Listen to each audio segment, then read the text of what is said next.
your seat, light it up, let's unwind.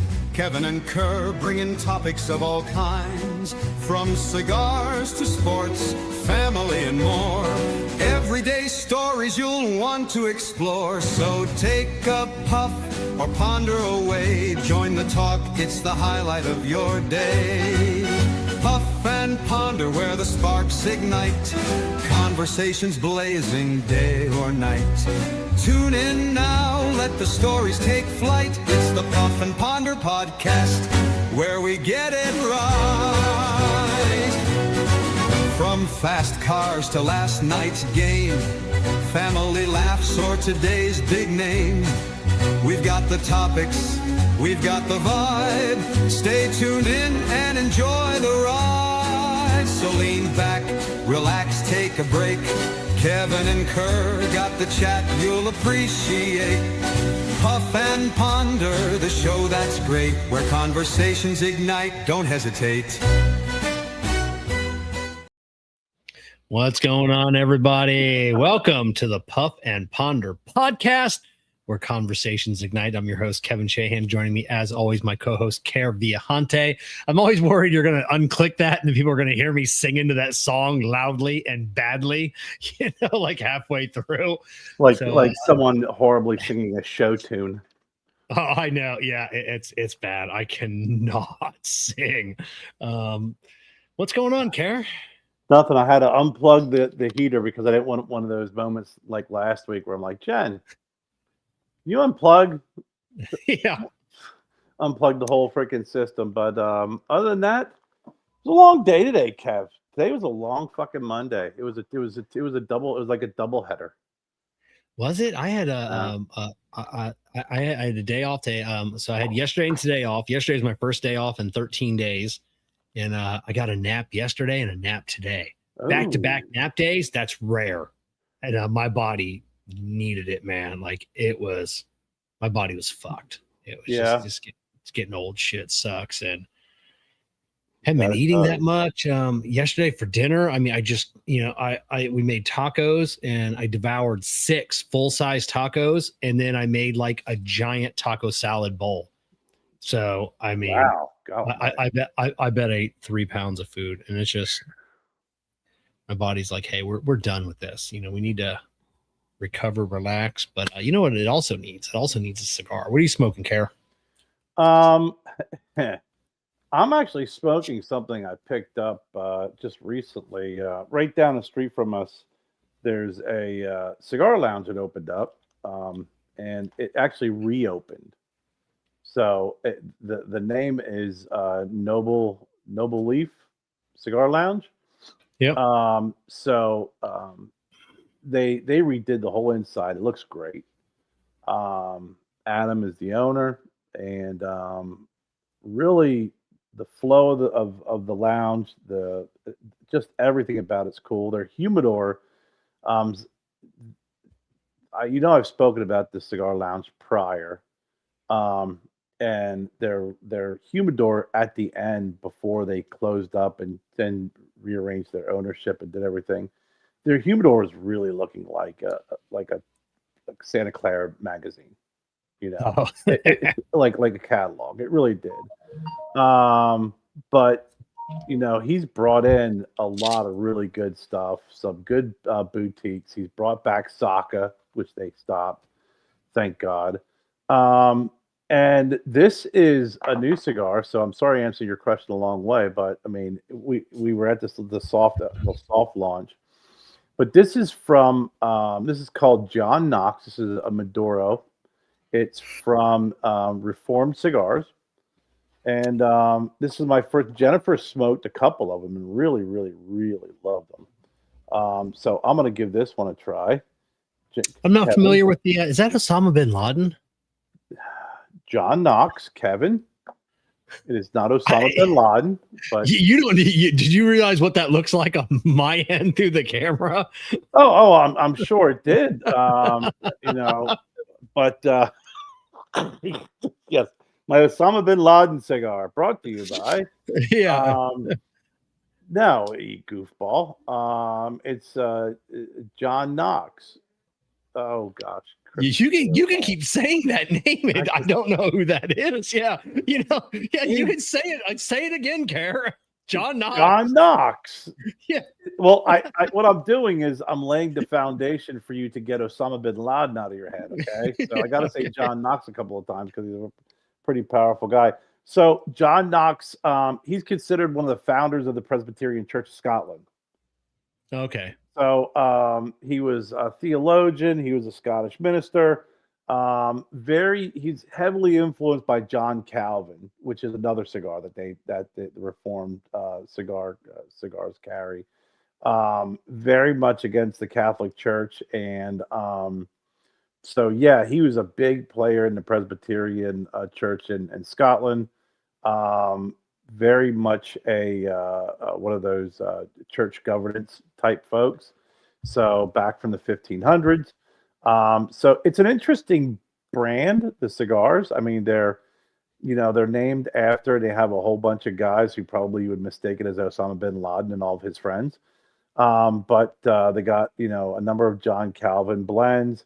And then they have the Martin Luther single,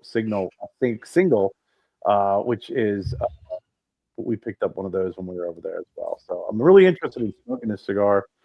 Jennifer really, really likes it, and I'm going to be pairing it with some Abrullo Añejo rum. So I'm not going to be doing the rum that you normally do. I'm doing this straight up or up on the rocks. So my niece picked this up for me in Panama when they were on vacation, which Jennifer still insists that Panama has two things: the canal and the song by Van Halen. Yeah.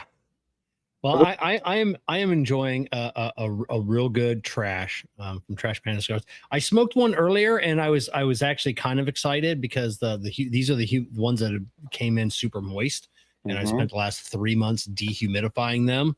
And the last one came in at like 62 on the foot and 67 on the cap, which I'm like, all right, they're coming down. It's smoked fantastic. This one coming in at 68 on the foot and 80 on the cap. So you're still determined not to follow the advice that I'd given you, which is fine. I take it to the fucking grave. I know you would. I know you would. Even though you're doing right. If these have to sit in my humidor for the rest of the year and into next year, I will. You know what's really funny? Go ahead. I'm sorry. No, I said, or I'll have to. You can come in, Gab. Nobody can see you. You want to come say hi? No, nobody can see you. She's over there somewhere. Gab, I can see you.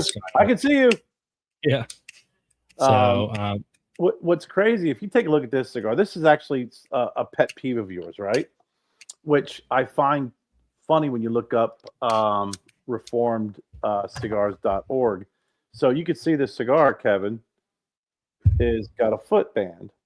Yeah, I hate that. Yep, I know you hate that. Well, no. I don't hate the foot band if it has a main band and it's descriptive. But still, right? You would prefer a non-foot.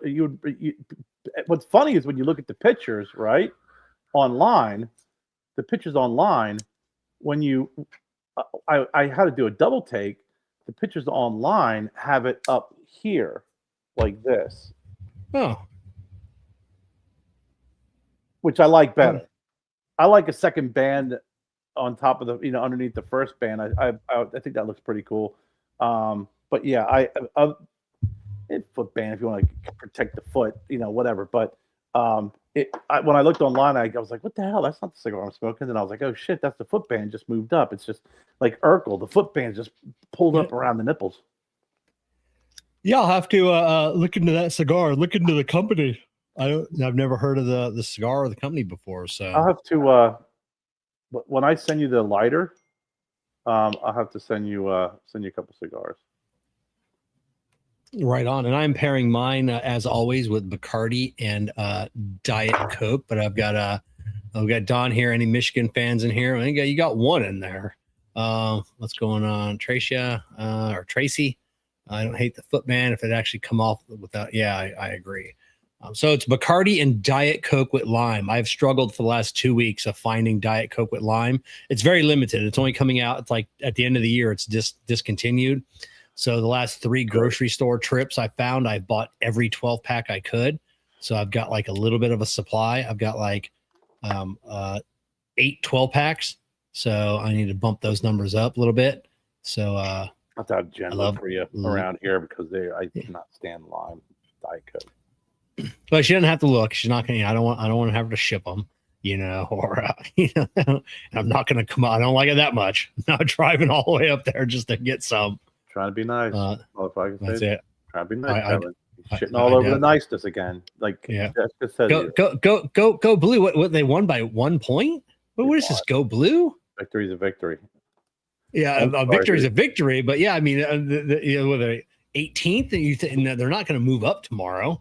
With the standings, I don't think they are. Well, you think they are? Do you think nobody else really fucked up above them to have them move up? Well, I mean, here's what you got. Here's our top. This is just whatever.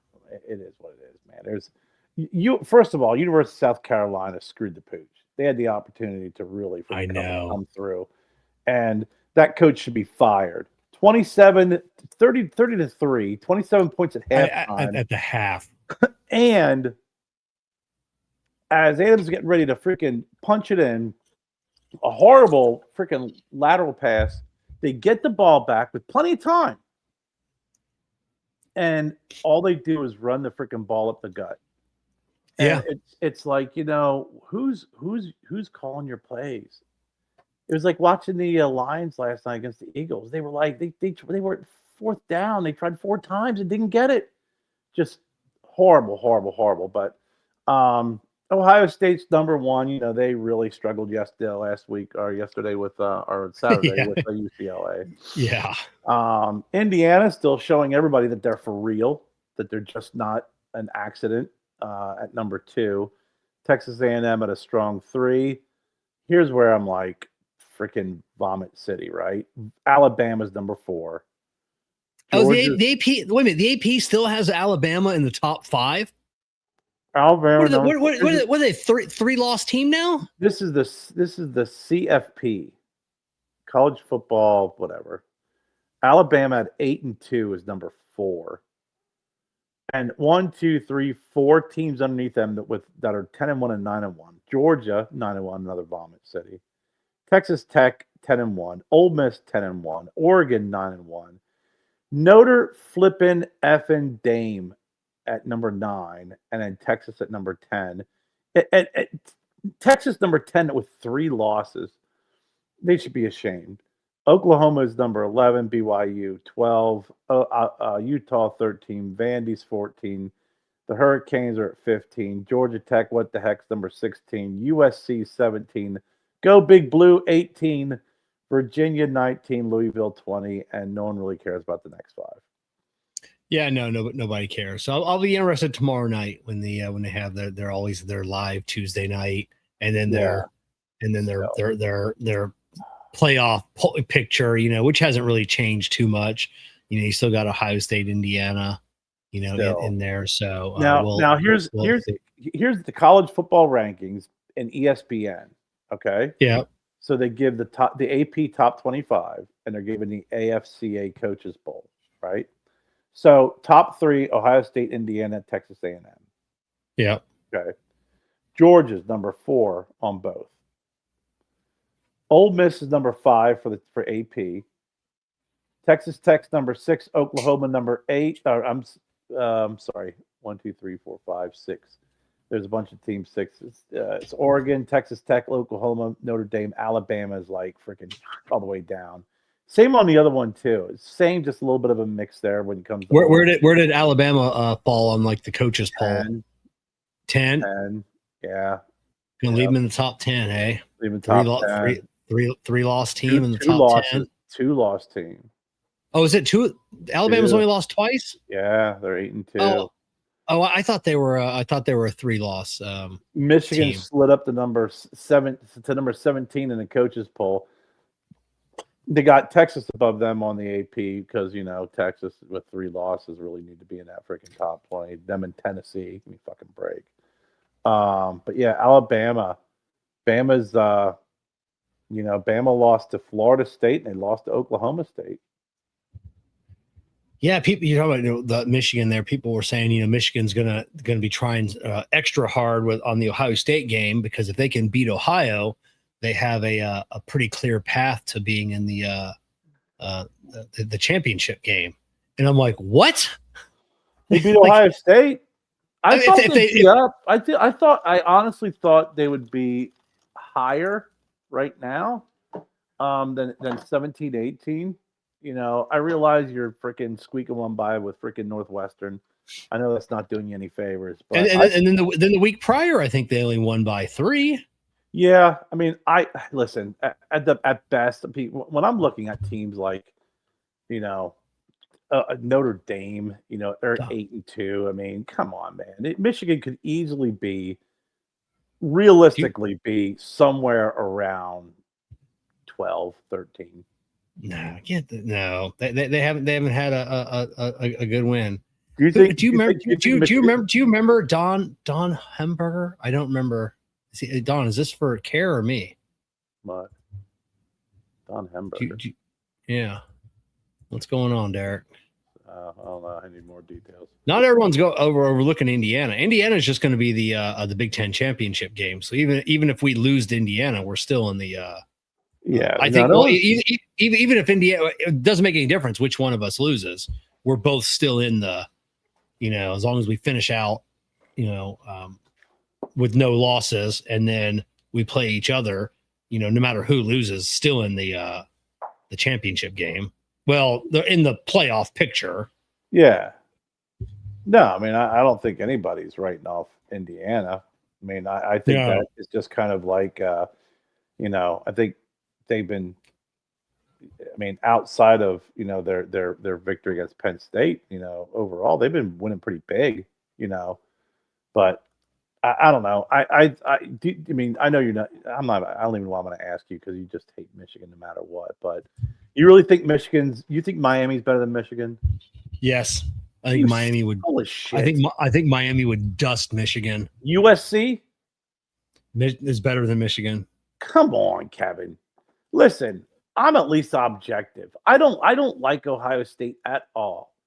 All through my grade school and high school career and even college, all my good friends who were Ohio State fans, we would go back and forth. And need I remind you, you stopped betting me because Michigan has beaten Ohio State over the last 3 years? 4 years, was it? 3 years? I think it's four in a row. 4 in a row. So I'm pretty objective when it comes to Ohio State on giving them props where props is due. You can't sit there with a straight face and tell me that Utah, Miami, and USC are better than them. I didn't say Utah. You asked me for 2. Don, the comments are super delayed. I'm on your Facebook profile, man. For some reason, I don't remember you. I don't know. I don't know. Don, we'll get back to it in about a minute here. I'm calling Kevin out on Miami and USC better than Michigan. I think you're full of shit. I think that. I think maybe not USC. I think Miami's better than Michigan. Not really. I think Miami's better than Michigan. USC, I think if they played today, that would be a tough game. I'm not 100% sure who would win that game. Against Miami, I guarantee Miami wins. Because Miami's tough games that they played and lost against Louisville and SMU. Is that what's guiding your decision? That's a fluke, Kerr. It's a fluke. I mean, at least Michigan, they did lose to USC pretty bad too. And they did lose to Oklahoma. They're both nationally ranked teams, but fucking Louisville and come on, Kev. Anyway, Michigan hasn't played anybody, and they haven't beaten anybody handedly. What do you mean they haven't played anybody? I'm sorry. Was that second game of the season against Grambling a freaking nail biter for Ohio State? was that the one where you're like, oh no, dude, it's 0-0 after 3 minutes.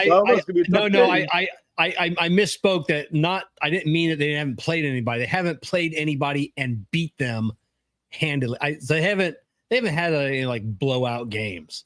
Their last few that Golden Gopher game, was that another nail biter for you? That was another freaking tough one for the old Buckeyes because after the first quarter, I message you every time. I don't know, Kerr. Minnesota's playing tough at 7-3. Okay, let's just wait, Kevin. Yeah. I don't know. I don't. I think. I think Ohio State's going to drop no less than 40 points on Michigan during their game. Really? So you think Ohio State's going to go undefeated? Yeah, without a doubt. So they're going to be. They're going to beat Rutgers next week, right? You're sure? Yeah. Okay, Yeah. I just want to make sure because I know that you worry every week. Yeah. And I only worry for like the first quarter. Because Indiana's got Purdue, whatever. But I don't know, man. Michigan has Michigan's got Maryland, so you got that's Maryland's equivalent to they're even more equivalent. I'm nervous about the Indiana game. I mean, Indiana's legit. I mean, like I said, people always say, let's not forget about it. Like nobody's forgetting about Indiana. Nobody watching college football is forgetting about Indiana. Arch Manning for the Heisman. Get the fuck out of here. If Julian Sands got the Heisman locked up, that's like listening the greatest quarterback rating I think of the last like 30 years. He's at like 86%. So I mean, yeah, he's got some great people catching the ball, but we saw last week, we started the game with our second string players. No offense to our incredibly supportive viewers, but that statement was about as dumb as when we were watching was it Ohio State, Penn State in the second half. It was like Penn State. It had one total yard, and the announcers are like, "Man, this is a really getting some good momentum here for Penn State." Yeah, 1 fucking yard, and then he throws an 11-yard strike. He's like, and that's what I'm talking about right there. That's the kind of momentum we're seeing with Penn State. I go, now they got 12 yards. Like, are you kidding me? And no offense, I think Arch Manning's a good quarterback. I think he's, he's just, it's just not his year. He's still a greenhorn, So yeah, I mean, just his pedigree alone, I think he's going to be a fantastic quarterback. It was without a doubt. USC's, they fucking screwed the pooch so bad. They did. It was so horrible. Oh my God, I was so wanting them to win, and they were talking about Sellers, the quarterback, and they're like, "Here's Sellers under center. He was a Heisman hopeful early in the season." I was like, "Yeah, after the second game, like, shut up." they were talking about the Heisman after the first game. Where everybody's first game. Well, we got a Heisman. What? The game number 1. Yeah, I was blown away at the ridiculousness that sometimes you hear and see. And I rank that Penn State comment as one of the dumbest I've heard in the longest time, when they were sitting at one freaking yard in the second half. Yeah, I was watching a college game day recap Sunday morning because I didn't get a chance to watch any of the games because I had to work. And there was one game, I don't know who it was. It was like 30-3, like near like or 30-0 at the near the third quarter or something. They kick a field goal and they get their 3 points or whatever, and like there's a group of fans in the back. They're like cheering, chest bumping, and everything else, and they're like, it was 3. It was 4 minutes left in there, whatever it was, and they're down by 27 points. Yeah, the only thing more surprising, and this is just, I think you were seeing some of the byproduct of the portal and stuff, but there's a lot of good college football. There's a lot of great upsets. Every weekend, I'm always looking at the scores, going, "That's the game. That's the game. That's the game. We got to watch." They did the fireworks. So you saw that they did the fireworks as well. They launched the fireworks. 3 points. Yeah, but yeah, so this week song, I like I said, I couldn't watch the games. I couldn't believe how many games came down to the wire. Yeah. Like, and it was like, and that's what you want to see. Those are the games you want to watch. Like you're fucking nail biting, all the way to the end. And it's just, those are the great games. I do love those. It was great. And like I said, it was like, I was watching I was rooting for the Gamecocks, and I'm like, but at one point I'm sitting there watching this, going, man, they're just I gonna don't. blow it. They're gonna fucking blow it. I know they are. I can't. I can't. After watching the recap, I just cannot believe. Kevin and I grew up together. Are you talking about me, or are you talking about my son? Because you look pretty young. How old are you? Oh, look, Kevin. I'm 48. Don Hemberger. I do not remember you. Kevin and I grew up together. Well, my son, maybe Kevin Jr. Kevin Shahan Jr. I don't know. But it's Shahan, not Shahan. Yeah. So yeah. All about this weekend. I mean, this weekend they're really. I'm looking at the games and I'm like, nothing's really exciting me. No. Yeah, I was gonna say there's nothing. No, there's no real. What's Eastern Illinois going to upset Alabama, or Charlotte's going to upset? Listen, I'll tell you this. Charlotte was playing my college. How many years ago was that, Jen? We went to Charlotte. That's 7 years ago, 8 years ago, 9 years ago. Yeah, 8 years ago when they started their program back up, they were playing Wesley College, and guess what happened the first time they played Wesley College? They lost. Yeah. And the second game they barely won. But they're Division I school, and it takes some time to build a program. I get it. I really don't think Rutgers is going to be giving Ohio State a run for their money. I don't think Samford's going to be freaking grinding it out against Texas A&M. Could be wrong, but you never know. I think the closest game where you may get some competitiveness and it may be rather interesting to watch is Kentucky Vanderbilt. Yeah. All right. So yeah, tell him I said hi. I haven't talked to him in about a year. He's doesn't take my calls anymore. Maybe Florida, Tennessee. Maybe Florida. What's going on, Philip? But I gotta tell you, I gotta say this though. The one thing that's really kind of has me tickled a little bit, not because I dislike the guy or because just because I get sick and tired of the freaking media and more the announcers. Like, if you really want to dislike a team, listen to the announcers while the game's going on. And announcers have made me really dislike the Kansas City Chiefs. Yeah, they have, because it's like Mahomes could freaking bend down and split his pants. I'm going to talk about how that was the best play that ever done. They're 5-5. They lost yesterday to the Broncos. They're 5-5. They are literally playoffs.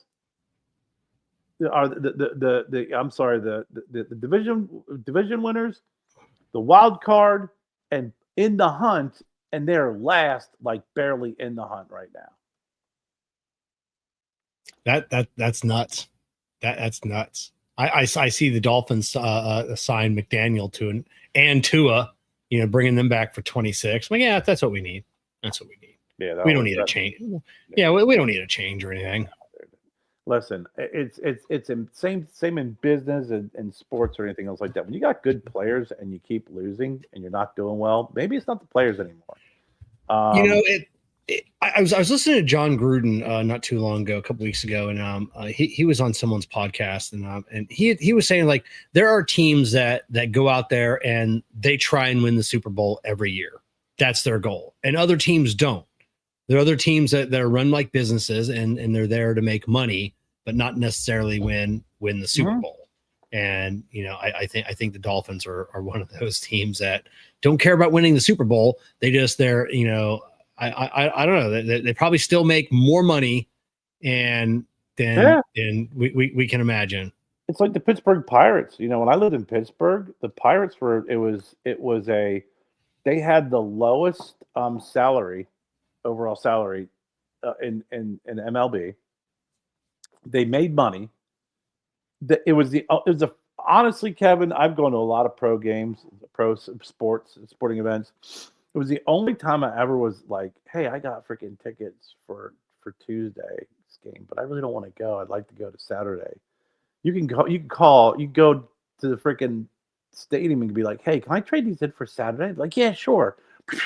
I'm not kidding you. And on the weekends, what they would do is Saturday night, to bring in the fans, they'd have a concert after the game. So you'd play a baseball game. The Pirates sucked. Afterwards, they'd have Third Eye Blind or whomever, whatever band is going to be. And they packed the stadium. They packed the baseball stadium, and they'd have that. And then on Sunday afternoon games, afterwards, it was Kids Day. They would let the kids go out in the baseball diamond and run bases. That's it. They have that up at the our minor league team, the Tampa Bay Rays play up here, spring training. This was the Pittsburgh Pirates professional baseball team. I know. And they had the lowest budget, and they freaking made money for years and didn't give shits about the playoffs. I have watched dozens and dozens of Pirates, because Pirates used to have their spring training down here when I was a kid, and I used to love when you go with my dad as a kid. I was the only real baseball fan. So I was really the only one that would ever go with my dad or my uncle when my uncle came down to visit, and just go to a Pirates game, and just watch it, I can still remember the atmosphere, like the crack of the bat, like every everything. I loved watching baseball as a kid. Baseball live is not bad. I'm not much of a baseball guy on TV. My dad was. I've been a Pirates fan since I was a kid. Like, I remember watching the World Series, and Kent DeCalve was the freaking underarm pitcher, and they had freaking Dave Parker and Willie Stargell and all those guys, and that's where I grew up watching those guys. Them and the Phillies. If I was to pick a baseball team, I even like the Montreal Expos. I like Gary Carter, the catcher. Yeah, I mean, I've always been a Yankees fan since I was a little kid, but I'm a Rays fan too, because I've just been to 100 Rays games. I love watching the Rays. Usually when they're playing the Red Sox or the Yankees, we'd go up, but yeah, it's all. I much prefer watching baseball in person. Yeah. Than TV. Football, I do not like going to football games. It's just I don't Really? enjoy it. I don't enjoy it as much. I've only been to a few professional or NFL football games, and I've been to a few like bowl games. Always Ohio State bowl games. But I have more fun watching football on TV. I can see that. I mean, I like watching football. I love hockey live. I can watch hockey on TV, but when you watch hockey live, it's a completely different sport. It's like baseball. Baseball live is a lot of fun. We went to go see the Cubbies play Wrigley Field. That was freaking awesome. That was incredible. Went to go see the Yankees play in their old stadium. The bleachers, part of the bleacher creatures. That's a freak show. I don't understand. I don't understand what's going on in hockey live. So I've only been to one game. I'm going to my second game in 2 weeks. Yeah. Actually, no. I think next Monday night. I think I'm going next Monday night. It might be. And so it will be my second rodeo. So I'm hoping it's more enjoyable than maybe I can follow a little bit more. Even hear that come from your mouth just makes me want to just reach to the screen, pull you out, and replace me, and go to that damn game.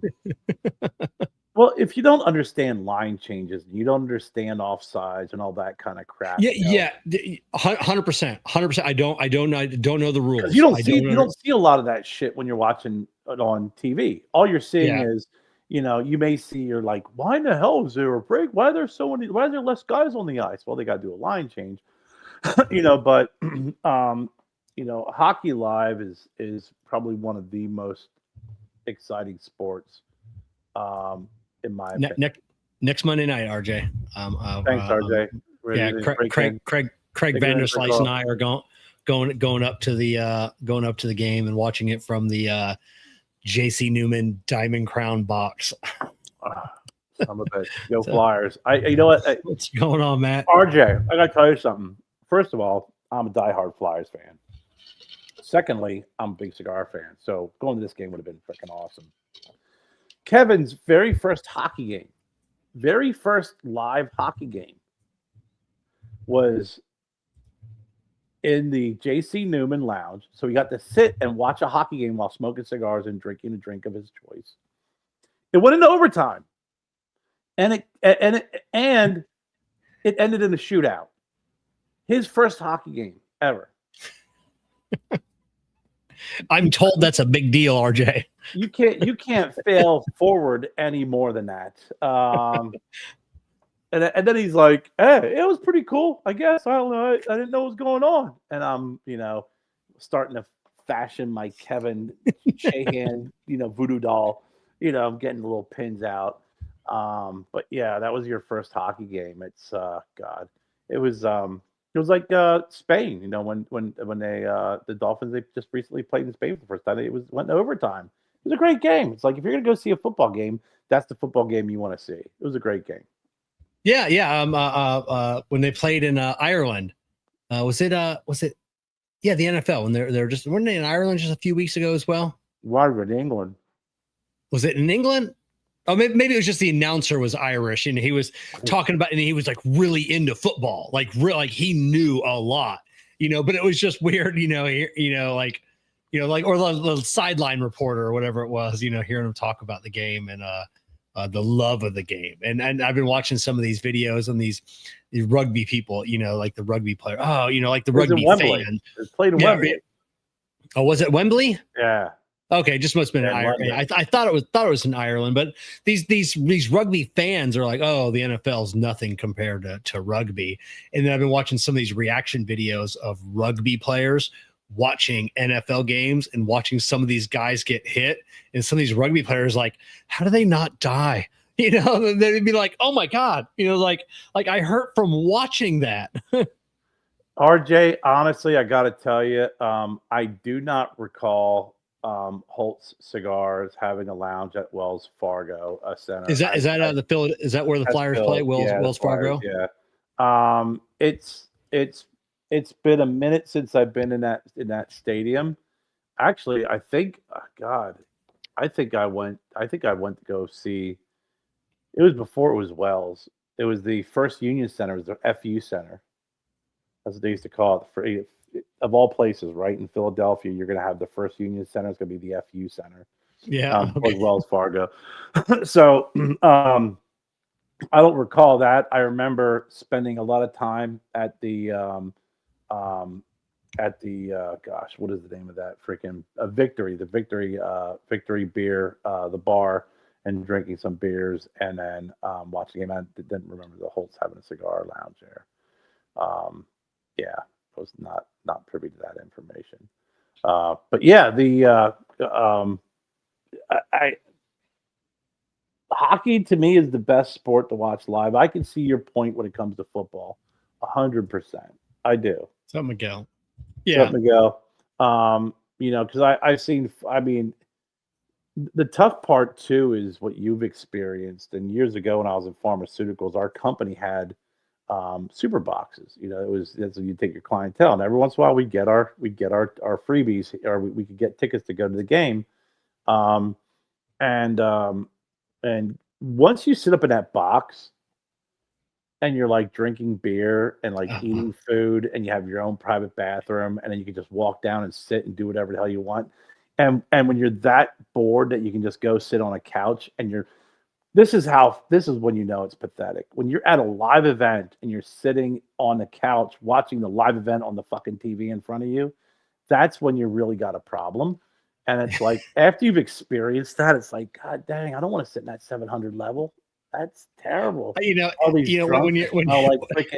that smell like freaking Crown Royal and freaking Busch beer and piss. No, that's it. And at the stadium, JC Newman, there's seats. So if I'm sitting in the seat, it's an aisle seat. So I don't have anybody to the right of me. There's one seat to the left, and then right here where this humidor is the bar. So I can just look at the bartender. I'm like, hey, can I get another Bacardi and Diet? And just be like, all right, thank you. And I took my dad. And then if I walk just off camera, that's where the cigar lounge is. So I get to go inside. I took my dad to a game. It was the Eagles game.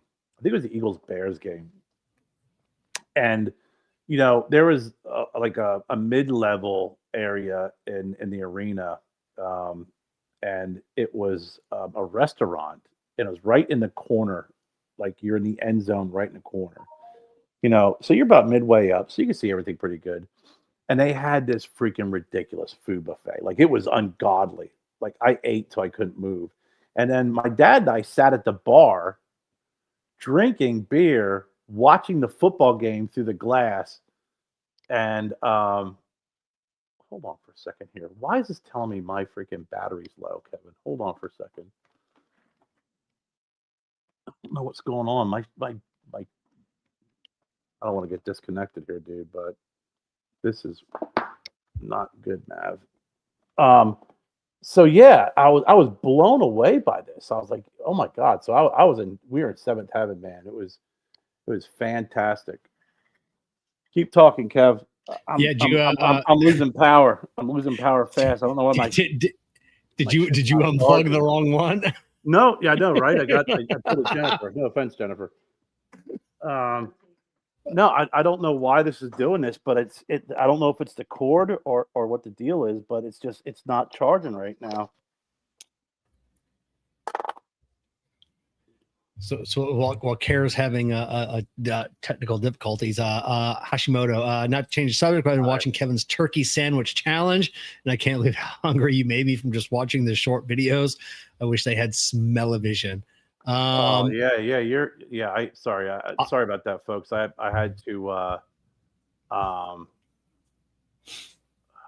got the adapter in, and it looks like it's plugged in, but it's pretty low. But I'm a Lightning fan, but I also root for the Columbus Blue Jackets. So just because it's an Ohio thing, but I would say I'm a Lightning fan. Your turkey sandwich challenge has been pretty interesting. People fun to follow. People have been timing, like they'll message me afterwards. You ate that one in 3.5 minutes. How did you do that? The other day.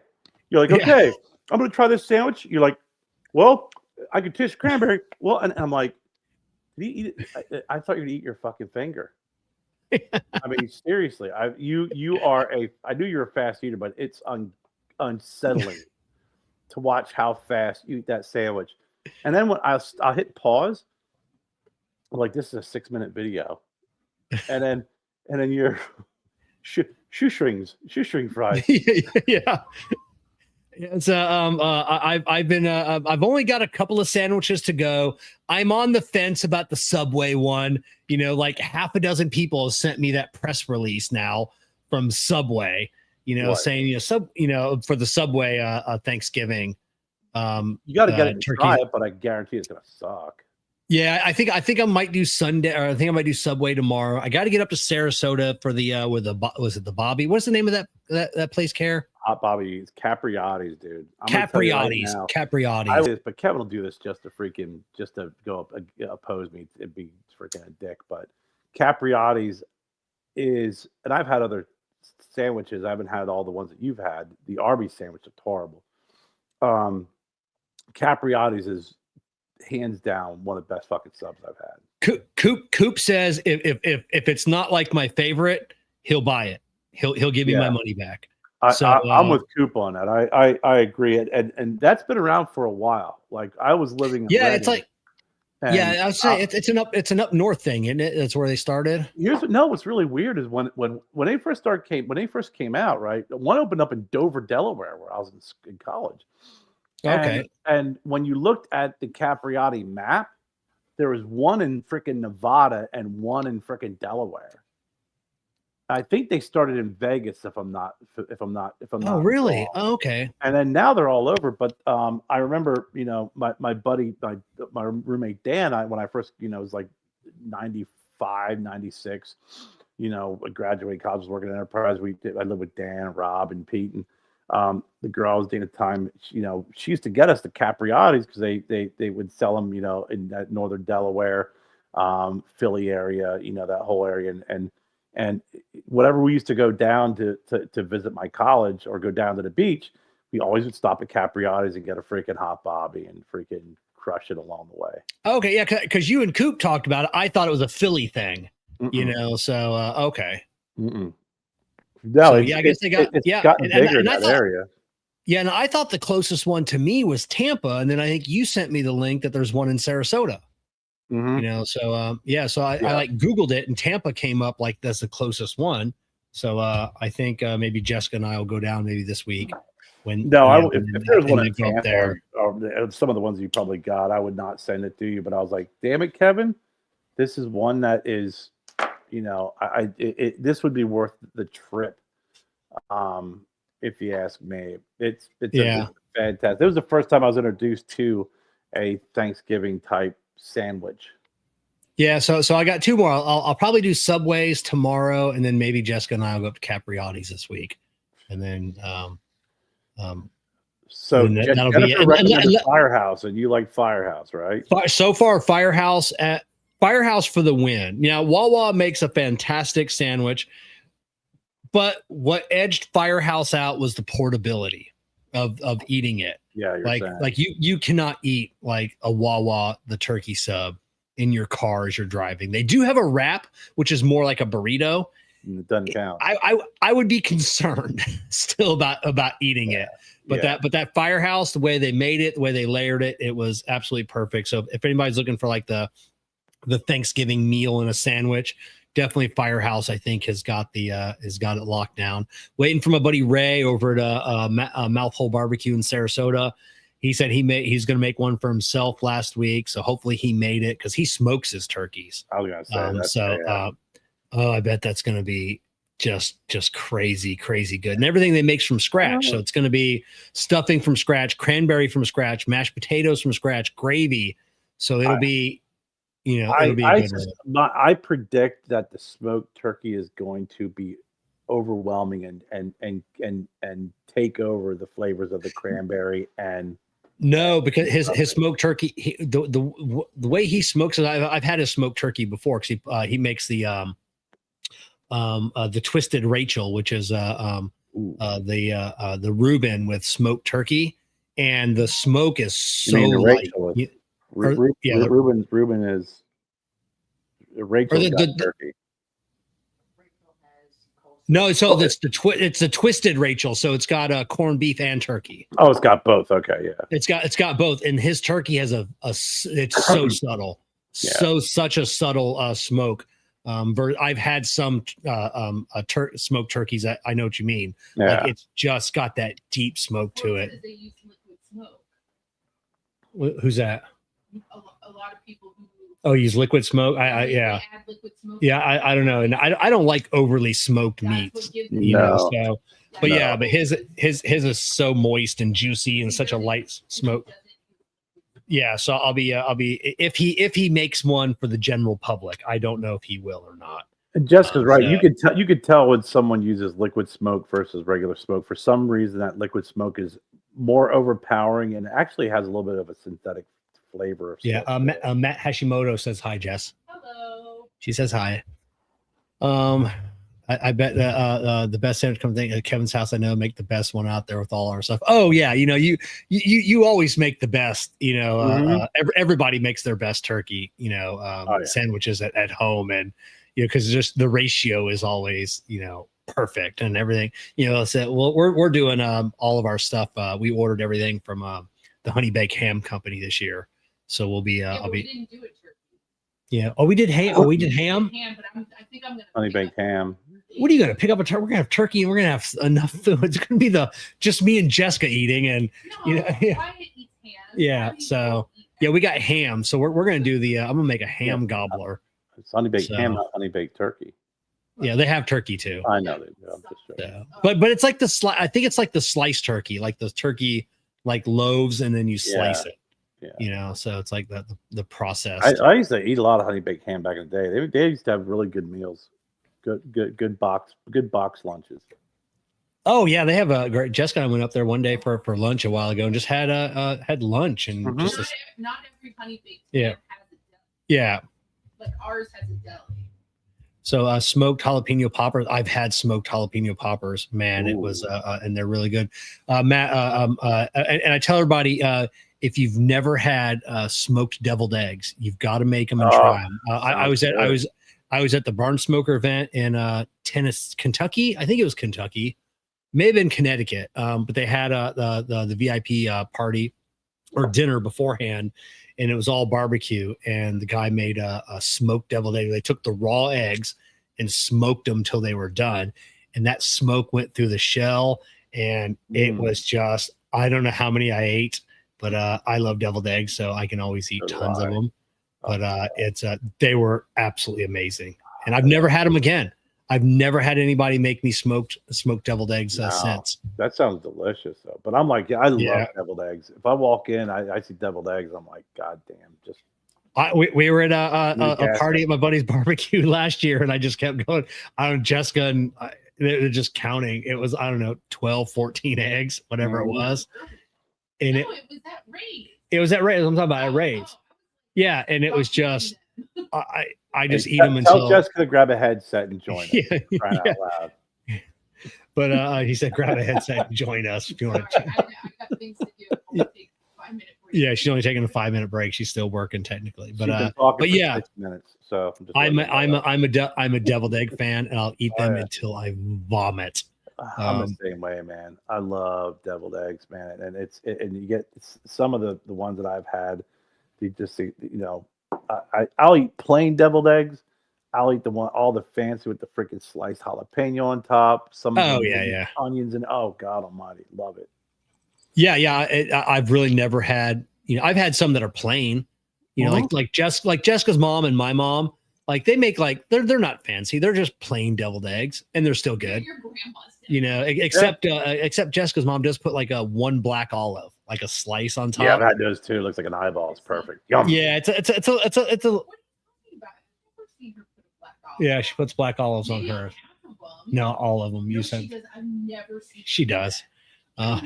You're talking. She's talking to me, the guy that could eat deviled eggs every day, the connoisseur. I know. You're confusing somebody. Either get on the headset or shut up. Tell Jessica she's her 5 minutes of fame are up. She's in the 5+. Yeah, but they're just plain. They're nothing special about them, and they're still delicious. Still delicious. I'm the same way. It's like if and I'll eat them wherever I'm at too if I see them, even if it's I must admit up north of Pennsylvania, they would have some of the Turkey Hill convenience stores would have deviled eggs. Sounds delicious. Yeah, in a freaking container, and I'd freaking be like, "Thank you." What's that? The Amish next to me put sugar in them. Well, listen, I'd have to give that a try. The Amish, they know how to cook. Have you guys talked about stuffing from a box versus homemade stuffing in the bird? Oh, she wants to know, talking about for stuffing in the bird or from the box. I don't like stuffing from the bird. It's too moist. I do. Yeah. Now, is it stuffing or is it dressing? Yeah, stuffing, man. Because you're stuffing it. You're not, well, they get dressing because they call it dressing the turkey. Yeah. But it's stuffing. You stuff a turkey. My mom, oh, go ahead. No, go ahead. I said my mom used to make two different stuffing when I was a kid. My dad liked oyster stuffing made in the bird with oysters. Yeah. I liked oysters as a kid. I could not eat oyster stuffing. And now you can eat. No, even then I could not eat as a kid. I can eat raw oysters as a kid. We grew up on the beach. We ate raw oysters all the time, but raw oysters cooked inside of stuffing inside of a turkey, not happening. Yeah. We had the stuffing like in a turkey, but my aunt and my mom used to take that stuffing, they pull it out and they would put it in mashed potatoes and whip it up and have like this whipped stuffing. Real? I've never, dude. That sounds good. Is fucking awesome. What I would do is I would make a little pile of it and then make like a little volcano and then dollop some cranberry in there or some gravy and then scoop through it. Oh my God. I bet that's really good. There's look at that ratio just right though. Oh, it is. And my mom and my aunt, there was a perfect ratio where there's a few things like that to me growing up when someone said stuffing, it was like anything that was coming out of a bird, it was stovetop. That's what stuffing was. But the real stuffing that I had for my family was when they would mix it with the mashed potatoes because it would be brown and it had all the freaking stuffing looking freaking specks and shit in there and it smelled like it, but it just something about that creaminess of a mashed potato with the flavor of stuffing was freaking out of this world. You get the best of both worlds. Yeah, Matt from the box. There's nothing better than stove top stuffing out of that box. I could eat it every single I like day. it now. I do, but Oh, Matt, Thanksgiving is that one that my food can touch? Other than that, it has to be separated. I do separate my food on my plate, but but it can touch, and then sometimes I'll mix my food and drag it like together. Like nothing is better than like Hamburger Helper, like the cheesy mac, and then like I said, then you hollow out the center and fill it with applesauce. Like fill like a half a jar of applesauce. Wait, hold on and then a second here. you Let's go scoop back all the way through it. We were just talking about Thanksgiving.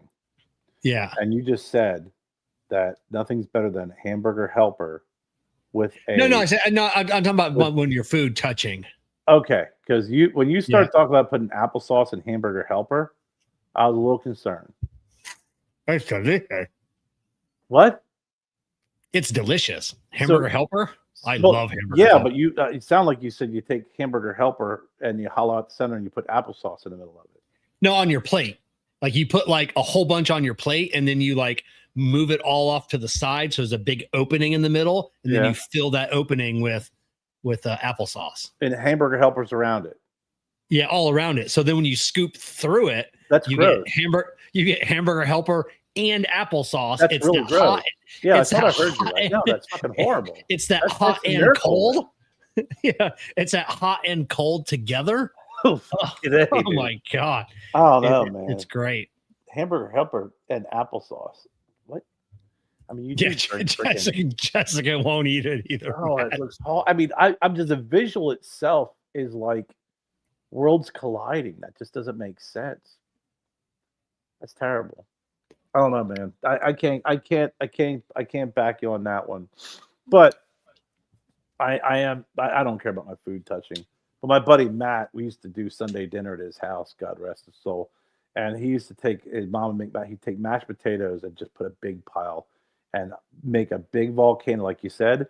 And it was like turkey, freaking corn, yams, everything, freaking gravy on top, and then take a biscuit and break it up. And that's freaking that was his meal. I like my stuff separated, but I like it touching because I do like the little swipe of like, I'll use my mashed potatoes as a tool to freaking pick up the corn, and dip it in some gravy and get some cranberries. I love yams too. Really like real yams. I like the canned crap you get, but you get real yams that are baked with freaking molasses. Oh my God, that's a freaking bomb. I hate when you go somewhere and like if we go to like Jessica's parents' house, like their plates are too small. When you have like a Thanksgiving meal or a Christmas meal, you need big plates. Yeah. So you can have a bunch of food. Nothing sucks worse than having to get a tiny bit of a bunch of stuff. Yeah. It's like, oh, what the fuck is going on here? Get some big plates, damn it. It's so you can get a little bit of enough of everything. And I got to tell you, come Thanksgiving dinners like that, meals, and even in Easter, I am more focused on all of the sides. I will have my plate will be about 95% starches and everything else, and then I'll have maybe a little bit of meat. Yeah. I'm the same. I'm the same way.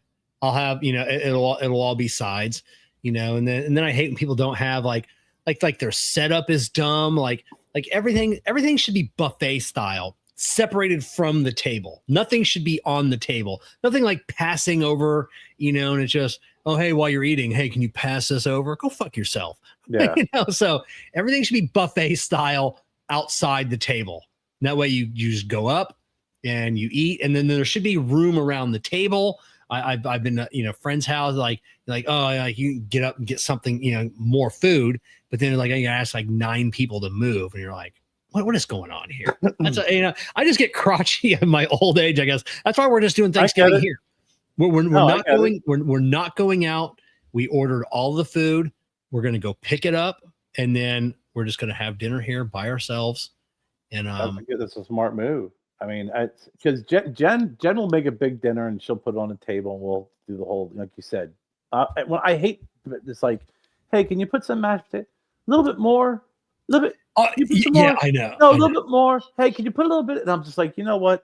when she puts it buffet style, here's the part I love, right? So we host a lot, and people will put out the buffet, and it's like, okay, the food's ready, and everybody's just like, I mean, who, like, even my own family who I've known my whole life, it's like, no, I'm just like, listen, it's my house, I'm going first. So if you all don't know what the hell who's gonna go, I'm gonna freaking lead. I'm gonna be the tip of the spear, and I'm gonna freaking load my plate up, and I'm gonna sit down, and I'm gonna start eating without you, because as rude as that may be, it's my house. That's what I'm gonna do. If you're somewhere and I'm there, you'll know when the food's ready because I'm eating, and I'll be like, "Hey, food's ready," and I've already got my plate. Or if someone comes out and say, "Hey, food's ready," and I don't look around. I just get up. I'm like, I'm like, like, okay, Grandpa over there. I'm pretty sure I can get to that door. You need to tell me twice.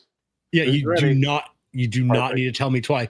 And Jessica's gone. So my ex-wife would be irritated at me, and it's like, and she'd be like, "Oh, food's ready," and then I make no, it's rude for the host to eat first. Fuck these people. I paid for all of this. This is my house, so I see. I agree with you on that. And then once I'm done with the statement, we can hear from Fogbox. But I think the host, you owe it to your guest to lead the way and tell them food's ready. Follow me. I'm going to show you. You get your plate, then you're good to go. Got to be a leader. That's it. On that note, let's hear a word from our partners over at Fogbox. Let's be real. Most travel cigar cases look the same. Black, boring, forgettable. But Fogbox, they're doing it different. Every Fogbox travel case and lighter features custom hydro dip graphics, from bold patterns to badass designs that pop. These aren't just tools, they're statements. Whether you're at a lounge, a campsite, or on the beach, Fogbox gear stands out while keeping your cigars protected and fresh. Plus, the quality is rock solid. Airtight, rugged, and built to handle wherever you take it.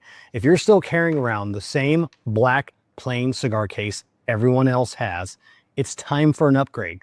Visit fogbox.com and grab something as unique as your cigar taste. That's fogbox.com. Built to travel, designed to stand out. Now Matt says he hates bacon, but can eat it with syrup smothered on it or on the pancakes. Yeah. Can you hear me? Oh, Kerr is out.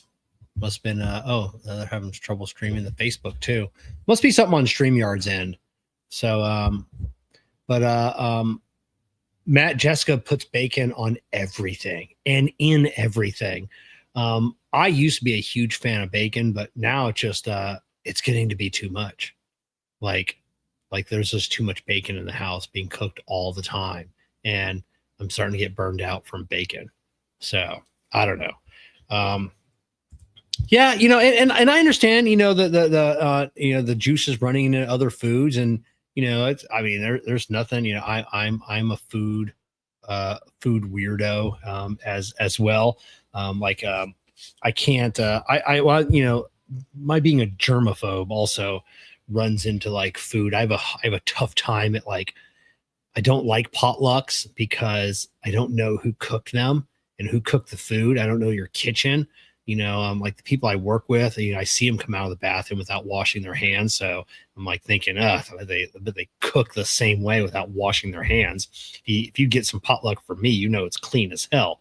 And then at work, or when food has been out, everybody knows at work, when we have a customer buy food or we have a vendor bring food, bring pizzas or donuts, they'll let me know first. Hey, Kevin, there's food in there. We know how you are. I'm like, I appreciate that, because if I walk in and there's 6 nasty guys hovering around the donuts or food or something else, I just turn around and I walk out. I'm like, nah, not doing this. You nasty motherfuckers coughing all over everything, touching everything. Oh, hey, what's this donut? Oh, I don't like this one. And as I put it up to their face and stick it down, no, not happening. So, Kerr is officially out. I can't even stand the smell of bacon. Oh my God, really? Oh, that's I do love the smell of bacon. I love the smell of coffee. And I don't like coffee.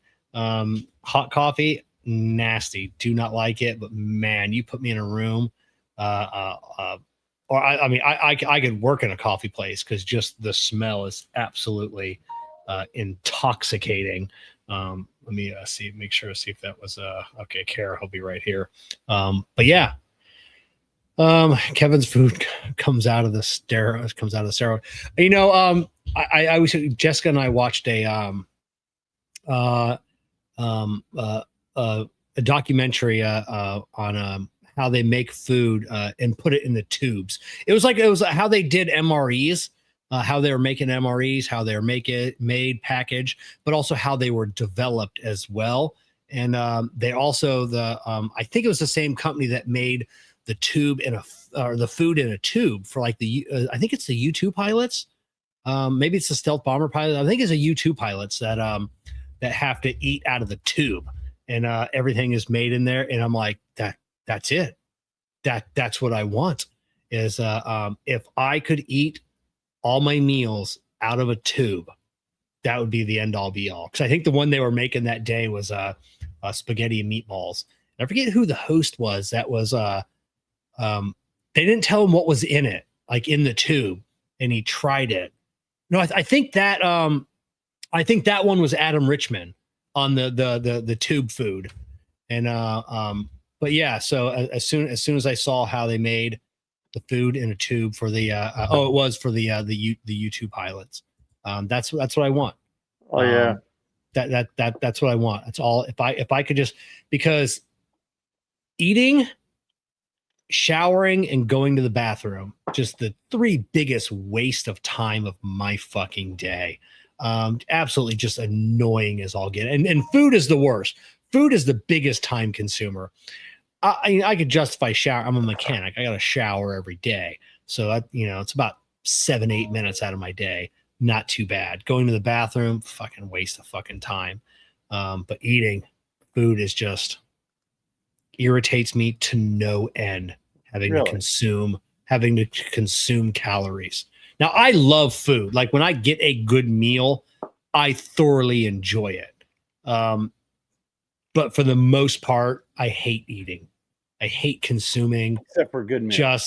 Except for a good meal once a week. Like Friday night, Jessica and I will go out somewhere to our favorite pizza place or Mexican place, and I love eating. It's great food, and we it's a great meal. But other than that, any other time, give me something in a tube, and that's it. That's all I want. Long-winded phone calls is such a waste of time. Oh, if you call me instead of texting me, and then don't do that bullshit of hey, send me a text, hey, you busy? And I'll be like, no, what's up? And then the phone rings and it's like, oh, you motherfucker. Set you up. Because I already said I wasn't no, I wasn't busy for a text. I'm busy for a phone call. That's great. Sorry about that. I don't know what was going on earlier. My power supply to my computer just wasn't my computer wasn't recognizing it. So I switched out my block for my other computer, but it's not as big and as strong. And then all of a sudden it died, and then it started recognizing the charger again. It's damn Apple stuff. Yeah. So, but they set that. Karen, Jen unplugged it, bro. I can't blame her this time, but I was sitting there, all of a sudden everything went blank because I actually was showing that it was charging, but I realized it was one of those just hanging by a string. And usually when I see that, it's just enough to keep things running, where if I just unplugged it, everything would go black, and it just went black. And I was like, son of a bitch. So I don't know this. I got to take my my Apple, my MacBook Pro in for a cleaning and everything else. But I've had it for a long time, and it's starting to slow up a little bit. I'm gonna light up another cigar, another real good trash. This is from my other humidor on a different shelf. Let's see how this one's doing. See, this is 63 on the foot. Let me hit it again. 62, and then on the cap, 78. 65. Wow, there you go. So the one humidor now I just wish I knew which humidor I got this one out of, because one humidor appears to be drawing down the moisture a lot faster than the other one. So yeah, but, I'm glad that that's working for you, and you get those out, in the nick of time, if you will, for a nice 2025 yeah, let's celebration. hope so. Hopefully I have time to set up the promotion. I've just been doing so much for so many other people, and that's just this year in general. I've had so many promotions for so many other companies and doing work for so many other companies. I haven't had a chance to focus on my own company, and my own product, which is good and bad. The good thing is, I make more money not selling my own stuff. There's no money in the selling cigars, but I would like to sell more cigars and cigar accessories, but at the end of the day, if this other company's going to pay my mortgage, or whatever, my truck payment for the month, I appreciate that. So, and actually I've been making surprisingly, I've been making good money on Facebook. Just posting. Yeah. This month I'm projected to make like $100 this month. Yeah. Just posting content. That's it.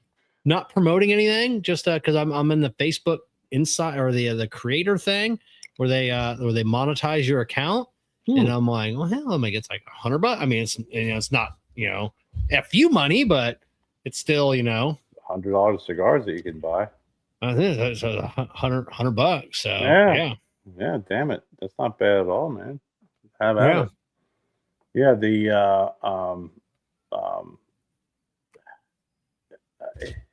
Facebook and Instagram are so funny though, and it's, are you getting, is it posts with cigars or is it other stuff? It's just everything. It's mainly not cigars, but that's why I don't smoke in my videos anymore. It's rare you'll see me, in a video with a lit cigar, because those are the ones that were being flagged, even though it wasn't anything about a cigar. Don't even mention what I'm smoking. It'd be like the biggest one were my Tech Tip Sunday videos. Yeah, I remember that. Talking about cigar, and that was like the first ones that they started to flag and pull down and demonetize, and it's like just because I was smoking. So now I don't smoke in videos anymore. I just just do videos and talk, which is absolutely stupid, but well, no, I mean, if you're $100 stupid, that ain't bad. I mean, plus, it's entertainment. I mean, especially your turkey sandwich thing you've been doing. It's What's next? I don't know. I've got a blonde wig that I ordered from Amazon sitting over here. Food related, Kevin. Food related. I don't know about what you do on your personal time. That's all. Hey, listen. And it has to do with that. No judging, not good. And it has something to do with that Photoshop that you sent me the other day. Okay. So that, food related, Kevin. I'm trying to direct you. I'm trying to help you out. That's man. it. It's food. I don't know what I would do food related.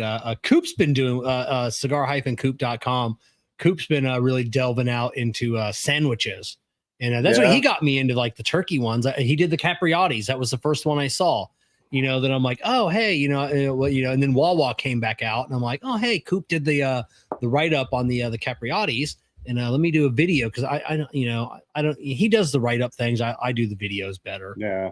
Not better than him. I just do better. I just do videos better than Coop's a good writer. Than writing. Yeah. He's a good writer. So I've been following. I'll tell you, I read more of his food reviews than I do cigar reviews. Not just from I don't watch or I don't read cigar reviews anymore unless it's a cigar I'm interested in. Like the new whatever, the Tatuaje, My Father, the new Dunbarton. I'm like, oh hey, let me go see what. I usually skim those though too. I mean, I find myself when it comes to cigar reviews, I gotta skim it and cut through all the bullshit and fluff. First thing I do is I scroll all the way down to the bottom and see what the score is. Yep. And then I back up. Then I'll look at the wrapper binder filler, I'll look at the score, and then I'll go to, if some folks will do the first third, second third, last third, and then I'll skim through it. It's like, and that gives me a rough idea on if they think it's a good cigar or not. I don't want to hear and read about all this other nonsense. That's just not me. Yeah. If I'm reading on Half Wheel, I'll scroll down to the score, and then I scroll all the way back up to see who wrote it. Whether it was Charlie or not. And not that either one. But if it's Charlie, I'll tend to read a little bit more of the review just to see what he throws in there, because he likes to throw in a lot of wacky, things, terminology, so I'll you read a little bit more. Coop throws in a little bit more history. I like, so everybody's got their thing, so, I like Cigar Craig. Craig, his, when he talks about a cigar, it is short, sweet, and to the point. Mm-hmm. It is 3 sentences, 40 words. And I know how he likes it, and if Craig likes it, I like it. Craig and I have a very similar palate. So if Craig says buy it or try it, I try it. Yeah, Brian, Coop's a good guy. I mean, he said he doesn't watch KMA because of Coop. Coop's a good guy. He's super smart. He's been around for a while. And I got a chance to finally meet him at PCA this year. And it was only like a real quick, hello or anything, but for how long he's been doing it and how much knowledge he has, he's one of the nicest and a very approachable gentleman. I owe Coop, and I won't expand on it. Coop, I'll always have Coop's back going forward. And that's all I'll say. Coop has just been, he's just been there, when, so that's all I'll say. I got Coop's back. Yeah. So he reached out to me. He's one of the first guys to reach out to me when I decided to leave the old factory. He reached out and was very supportive. And that's and it wasn't just the kind of, there's some folks that reached out to me that were trolling for information. They were freaking trying to figure out what's going on and yada yada yada. And you got to watch what you say to some folks because they just want to kind of get a snippet here and there. Yeah, we know. Not that freaking what I have to say is newsworthy, but Coop reached out with genuine concern and like it was a genuine message that he sent and checked in from time to time as well. So like you said, Coop's a good guy and I appreciate that about him. Another one is Dave Garofalo, Two Guys Cigar.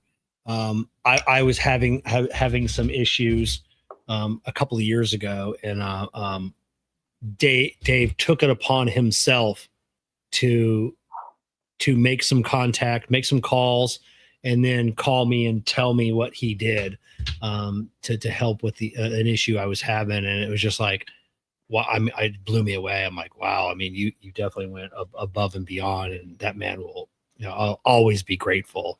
Can we have a show sometime to talk about the things that we don't talk about and can't talk about? Yeah, I know. We need to have that. What are you guys smoking? I'm on my second real good trash, the Cert Mythe Briscare. Which has got I'll say what you're smoking. Then I got I'm smoking a sweetgrass gringo. So about I don't know a month and a half ago, I bought a tool on eBay from Snap-on Tools, and it was a battery memory saver, something you plug into a car.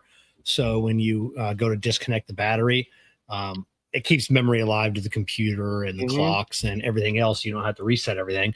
Very important in today's cars. Some cars, like if you don't, like my neighbor, like he disconnected the battery in his car, and it took me like 30 minutes to get this thing running again. Talking about so there are a lot of cars, and it was like an old Snap-on tester, and this person had like 10 of them, and I'm like, the hell did they get these? They're like brand new. They haven't made them in a decade.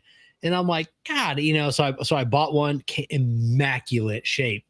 And the return address, because Jessica goes, hey, who's Jill Shahan? And I go, I have no idea. Like, you got a package from her. And I go, what? And so I opened it up, and it was this thing from eBay. And I go, what? What? And so yeah, the lady I bought it from, what her name? She was a Shahan. So we got to talk. We got to talking on eBay, and she married into the family.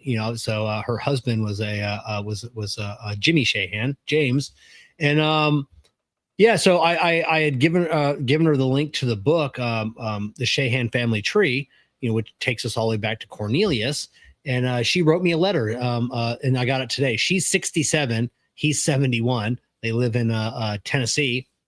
But she wrote me a really nice letter today, and talking about her family. And she looked up the book. You can't buy the book anymore because it'll be like my great aunt or something, I guess, passed away. So there are no more copies of the book. But there's a genealogy website that uploaded the book to their website, so you can read the whole book. Mm-hmm. On the website, and it's basically, it's not like a book, like a story. It's just from Cornelius down. It's like a family tree. Yeah. This married this married this married this, and a few little stories here and there. But yeah, she's related to me by, yes, they are related. She contacted a few of her other family members, and one family member said, yes, we do, trace our roots back to Cornelius. And her husband's dad just died and left him part of the land in Tennessee, which they bought in like 1897 or something. So yeah, it's kind of a cool little, like can you lay claim to 1/10 of that property? Yeah, yeah, yeah. So yeah, it was super cool and super small world. Just out of the blue, met a new family member. Cool. Well, I told you I was at Amandol was having an event up in North Carolina, and they had the big ice sculpture, and I was doing a live show, from the vintage, and I had my credit card up front, and it was packed. It was packed. It's basically it's a cigar bar that was an old garage, and it was the garage that Michael Jordan's dad. Oh yeah. So I go up to pay my tab, and I'm like, yeah, I said my credit card. He's like, all right. I said it's Kerr. I said last name's Horny, and the girl goes, which one? I go, come on, the only one. She's like, no, I have two Hornies. And there was a Greg Horny that was there, and he was actually sitting right behind me where I was doing the live show. And and I went over to him, and I was like, dude, you're not going to believe this. So we started talking, and he was, he's from Kentucky, I think. I can't remember anymore, but we got to talking, and I think there's probably some relation somewhere deep down the line, with our families. But the odds of that happening, with that last name has never happened to me before. But when I went up and asked for my credit card, she said, which one? I was like, what do you mean? And the guy right over here, super nice dude, but yeah, we sat there and shot shit for a while. And, you start talking about family, and it's like, after you get about like, grandparents deep and you can't find a connection, you're like, okay, Dave, what are you smoking? Like, it's like, we've got the same last name. We're probably related, but it's a very unique. What do you mean for auto starter? I don't know what you mean by that. Yeah, my dad is the top. I gave this lady Jill my dad's number. I'm like, if you have any questions, like my dad's like the historian of the family. Yeah, he knows like who's related to who on where at. He's that guy. Yeah. So I won't seek anybody out. Like my dad and my aunt was like, oh, you're going to Chicago for work? They're the Hornies in Chicago. I'm like, I don't know. I'm not going to be like, hey, we got the same last name. I hear that you're a distant cousin. Nah, I give a shit. That's it. What's the year, make, and model of the vehicle?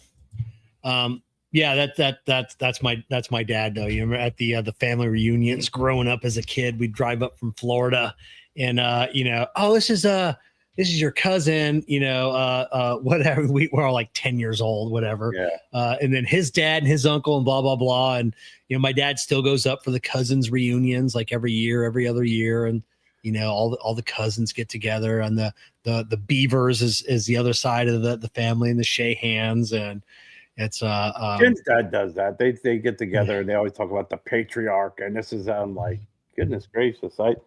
My dad was always good on, because he kept in contact with all my cousins and stuff. And a couple of my cousins I haven't seen or spoken to since I was probably like 12, 10. Yeah. Obviously I did see him again at my dad's funeral, but my dad was always big. I'd talk to him like, hey, what's going on, Dad? Hold on for a second. Hello? I'm like, hello? Hey, how you doing? Good. How are you? What's going on? I'm like, who the hell is this? Like, what? Hey, it's your cousin David. Oh, hey David, how you doing? Good. What's going on? Not much. You down in South Carolina? Yep. Yeah. Okay. Hey man, it's good talking to you. And my dad's like, hey, that was your cousin David. I go, Dad, I haven't spoken to David since I was 12.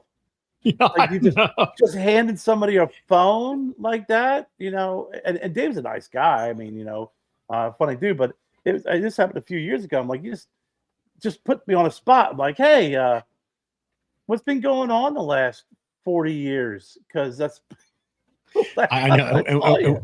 And we're going to get back to that in 1 second. 2011 Subaru Forester. First thing I would do is I would call the dealership and find out if that vehicle had an option for a remote start from the factory. Because a lot of people don't realize that a lot of these vehicles have remote start.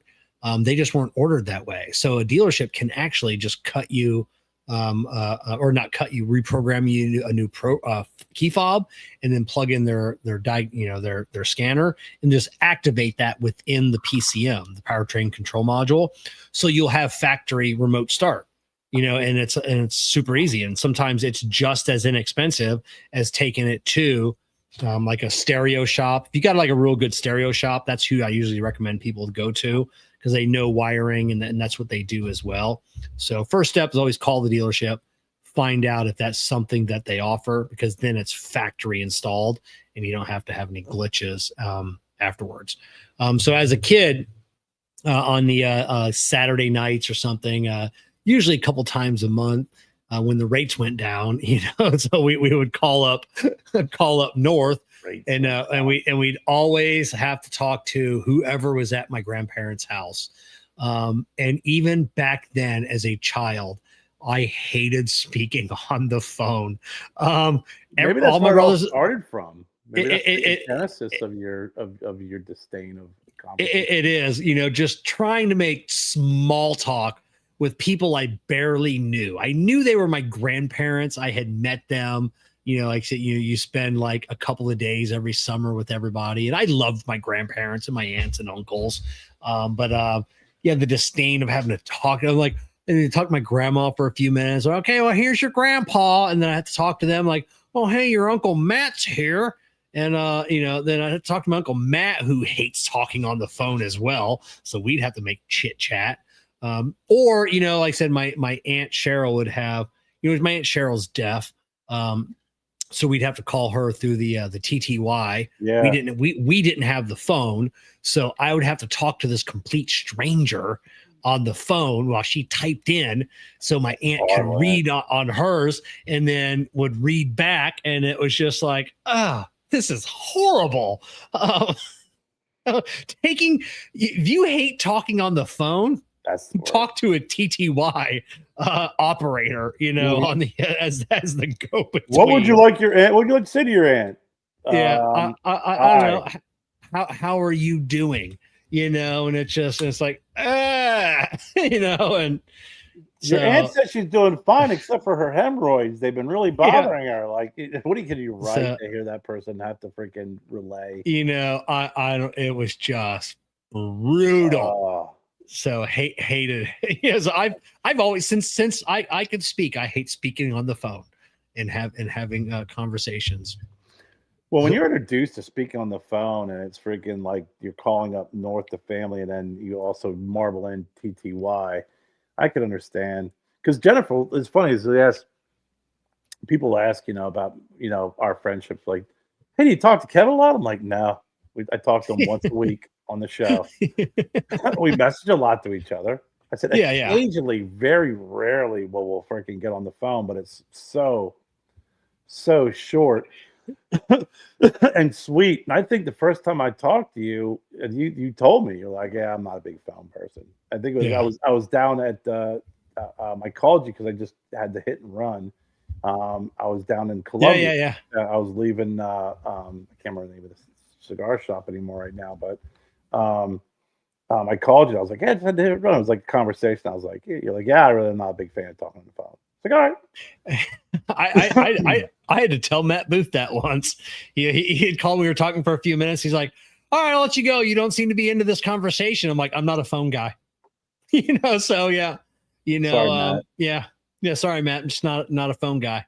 Yeah. It's I mean, there's occasionally we've talked for 20, 30 minutes here and there. Same with who I like talking to on the phone with Steve Saka, because that motherfucker it's to the point. He calls you up and like just starts talking. Like you probably don't talk. You just listen. Yeah, you just listen. I'm like, hey, what's up, Steve? He tells you exactly why he called, the information he needs, and once you give him that information, he's like, all right, have a good day. I'm like, thank you. Click, and that was it. You could tell he hates talking on the phone too. No small talk, chit chat. Well, you can tell that in his interviews too. It's like you can tell when folks are doing a small talk, chit chat interview that he's just like, yeah. And then it's just freaking, I'm done. Yeah. Talking on the house phone used to be cool. Then the cordless came. It was even more cool. Yeah. I don't know, man. Those calls of being able to freaking listen on the other line, those were the best. I used to freaking torture my sister growing up with that. RJ, how did you and Kat? When was the first time we actually met? Physically? That time we met halfway at the at that small little hotel. Shit. I don't know if it was when you visited or if it was the we went visit. God, when was the first time we connected? Was it? No, it wasn't down in Tampa, was it? At Ybor City? I don't. Jessica, do you remember when the first time Kerr and I met face to face? First time? Yeah. Wasn't it when we went to go see Graham? Was it when we went to go see Graham? It might have been North Carolina. Oh man, I don't know. Oh! Was it when we went to see at that cigar bar we had to pay like that $5 into? Yeah, we met, Chris Monaco. Yeah. Was that the first time we met face to face? No, I can't. No, remember. we drove to their house. We stayed, and then that might have been the second time we drove up. So the first time we met you up in North Carolina. They took us to Bogota. That's when they were living at their other house.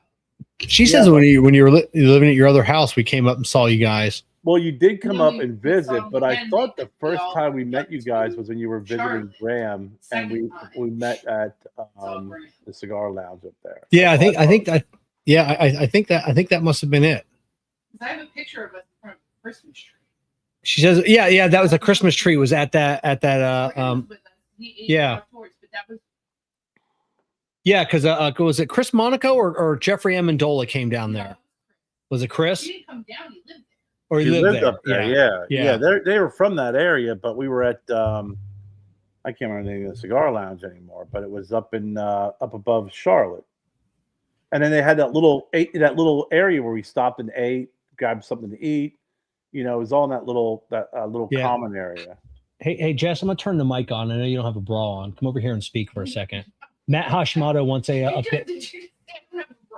Yeah, let everybody know Jessica's coming on. She's not wearing a bra. All right. So Matt wants an update on Graham Hashimoto. Oh, an update on Graham. So got to speak because it won't go all the way around. Can you hear me? Jessica, you speak louder. You're not wearing a bra. Speak louder. Can Kerr hear me? Yeah, he says speak louder since you're not wearing a bra. Oh, that makes so much sense. He's actually doing really good. He's not at Fort Bragg anymore. He is at the Pentagon. So he's found an apartment in Virginia. He's just doing his thing at the Pentagon. I mean, that's really the only update I have on him. He's done a couple more different things for like advancement and stuff, but he hasn't made E6 yet. He's still in E5. He's hoping to be in E6 soon.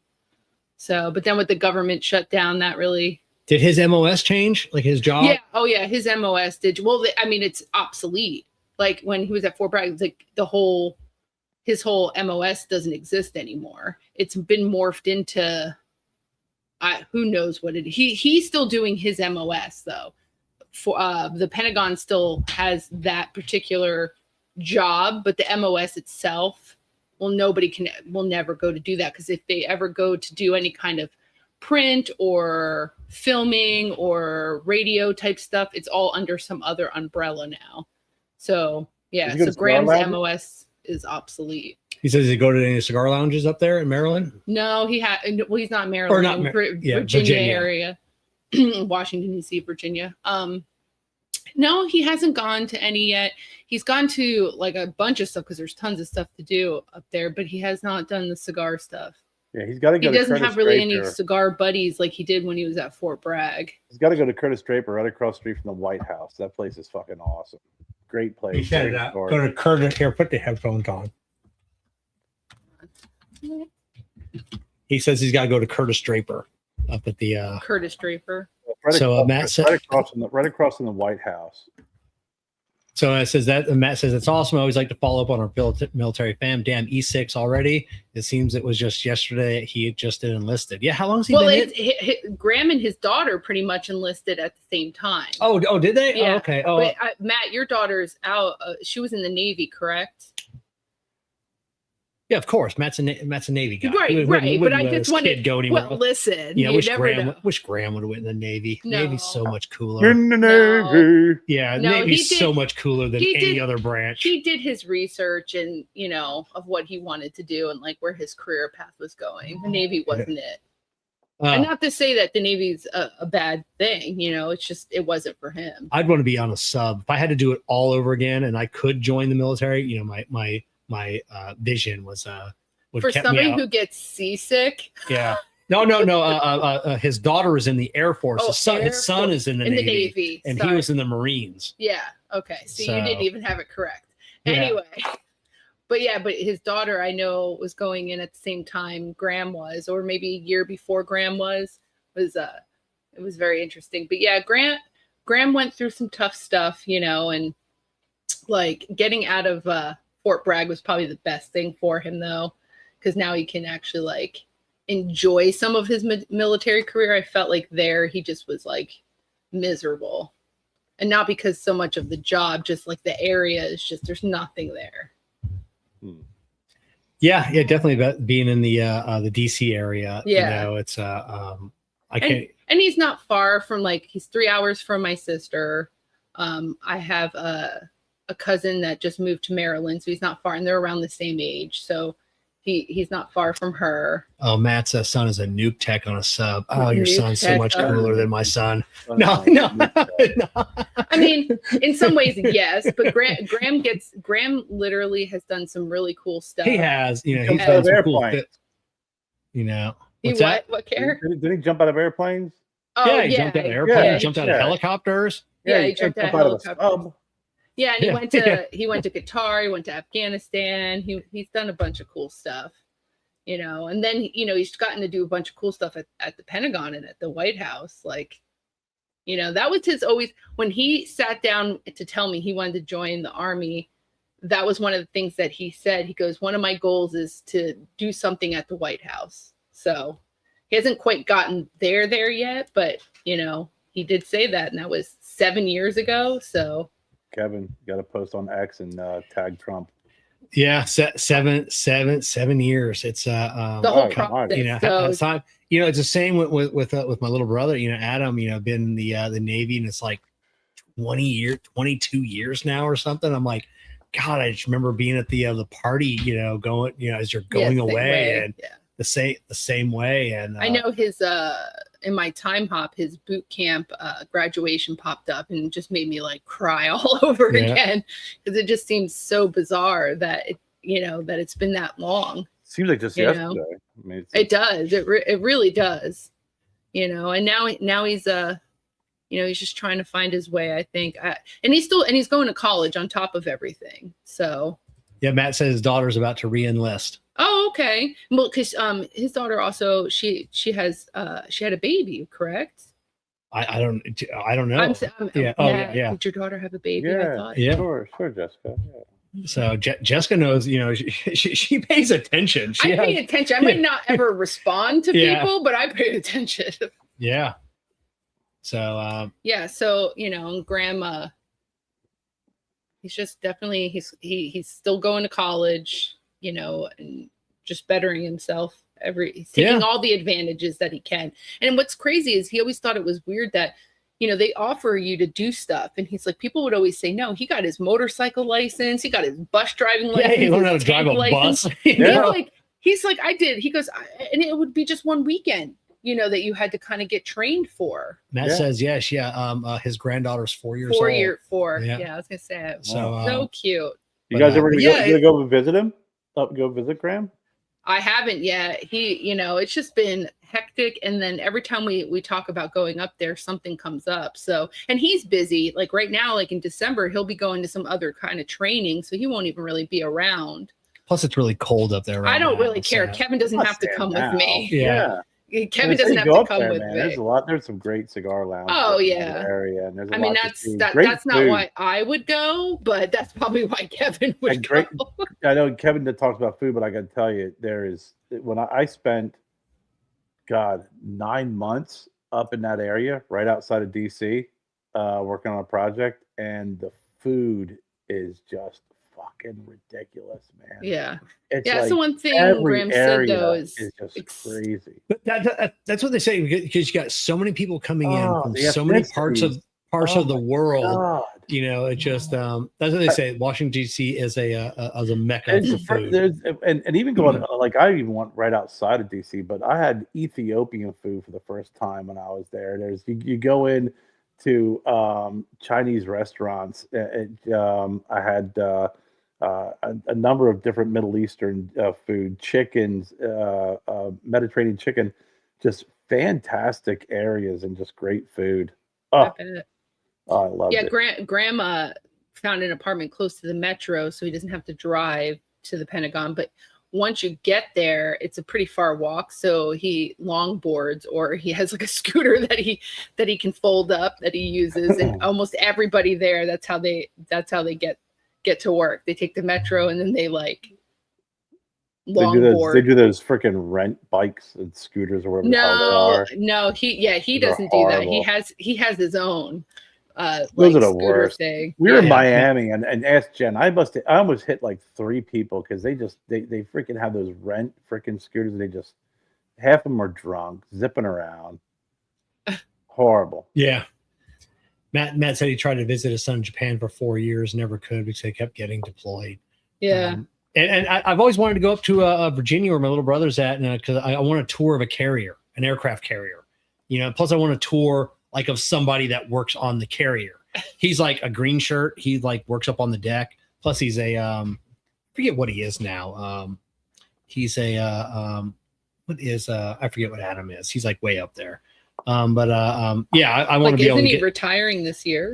He's got a couple more years. When he made he's just like super, super far up there. That doesn't help any of us. That's cool. What is he? Is he an I know in the Navy? What's he in? He's almost trying to convince us. He's in the Navy. Is he an Edson? No, he's something that is also the Army has as Captain? well. No, that wouldn't be it. Because he made let's see. Didn't you say he's a chief? Chief warrant officer? Chief warrant officer. Thank you. I know more than you do. So he made Master Chief, and then he got promoted to Chief Warrant Officer. Yeah. And then he had to give back. He was getting ready to retire, but he had to do something like 5 years. So once he made chief warrant officer, he had to promise to do like another 5 years Right. in order to get his raise or something like that. And Matt wants to know, wait, he rides his longboard in uniform? Yeah. Yeah. So, yeah. Yeah, and that was also a big change because at Fort Bragg, with his MOS, they were with, special forces area, so they didn't have to wear uniforms. So then when he got transferred to the Pentagon, you have to wear your uniform. That was like a big change for him because he was in the military, but that was one thing he wasn't accustomed to because he didn't have to wear his uniform. They could go in really whatever they wanted to into work. And so when he went to the Pentagon, he was like, crap, I gotta wear my uniform. Yeah, every day. Yeah.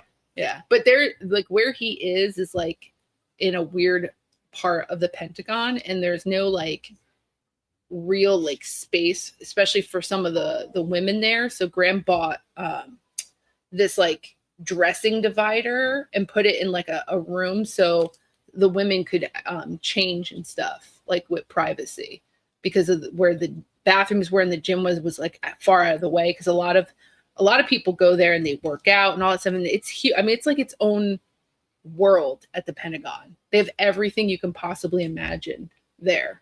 They have shops, they have restaurants, they have a gym. I mean, it's huge. And so he wanted to give them like a safe space to like, change and not have to come in their uniform if they didn't want to. That's cool. Matt said he needs a picture of Graham on his in his uniform riding. I will. His girlfriend actually takes really cool like photography pictures. I'm going to mention it to her and say you really gotta go one day on her day off when he has to work and take a picture. That'd be him. cool. Something like it at street level, like looking up as he's coming by, getting more of the board. I could picture that. That would definitely be cool. He's gonna Matt make said, a selfie stick just to record himself. Yeah. Yeah. Can we check? Matt toured his son's aircraft carrier before he went to subs, and that thing holds 6,000 people. Yeah, I know. I've seen the pictures of. See, I've been on 2 aircraft carriers, so and I want like the big tour. I want to put my hand on the nuclear reactor. That's what I want to do. I don't think they'll let you do I that. don't think they'll let me do that either. No. But Now when you have a running history of pushing buttons you're not supposed to. Yeah, I know, but I want to get as close as I can to a nuclear reactor and just touch it. Yeah. Just to be cooler than everyone else. Bone says the Pentagon has a mall on the bottom floor, like you said, with all sorts of stuff, and a train stop. Oh, I didn't know there was a train stop in the it's wild. Graham, when he first got there, he was like, I have entered a realm that I am not accustomed to. Bone says he spent a year at the Pentagon. Oh, cool! I didn't know that. that. Very cool. That is very cool. Yeah, he, as much as like Graham will also complain a lot about like DC traffic, and he's just like it's hard to get to some places, but the cost of living there is just astronomical. It's insane. It's crazy. But you know what? I actually, after like living in bigger cities and like especially like living in Pittsburgh, visiting Philly a lot, spent a lot of time there, even New York, I actually did not find DC traffic as bad as some of those other bigger cities. DC traffic was busy, but it always, especially like the Beltway, it always had a good flow to it. I don't know why it didn't bother me as much as like, because I think with Pittsburgh traffic was always like jammed up. Had to go terrible. Fucking 3 tunnels and 2 bridges. It was always something like annoying like that. I told Graham to go drive through New York for a little bit, and now I hear him how he feels. Trust me, the DC traffic is nothing compared. Even Baltimore traffic is worse. Yeah, the only time I think it really ever got like too slow in Washington is when it gets real foggy. That's when people can't see and they don't like want to drive fast. But no, the cost of living there threw him for a loop. Yeah, it's insane. It's insane. Matt said he went to the bottom of the ship, got close to the reactor, but couldn't touch it. He did see and touch the engines. Oh, how cool is it? I got to touch on the USS, the battleship New Jersey. I got to touch the propeller shaft, and that was so cool. Because I mean, just you watch it go through. You come through one wall, and it goes out the other wall, and you knew there was 2 more rooms that it had to pass through before it got outside, and it just to touch the drive shaft. So Yeah, that's pretty wild. So cool. It's amazing something that big floats in the water and just freaking just goes. I know that. Yeah, that's why I want. So you'll never see two aircraft carriers docked at the same time. But when I was in Rhode Island, we stayed on the Navy base there, and there was an emergency, and there was two side by side, and everyone's there taking picture because it's like it doesn't happen often. Like it's like a big no. And that was wild. And then we got a huge tour of it and everything of the boats and stuff. It was cool. Matt says, thanks for the update, Jessica. I don't get on Facebook very often, so this made my day. Good. I'm glad. I'll have to go and stalk his Facebook page to see the grandbaby. Yeah. Stalking's good. Yes. All right, everybody. Have a good night. Right. See you, Jessica. Bye. Out there. So yeah. Go to the San Diego shipyard. There are tons of ships there. And I've been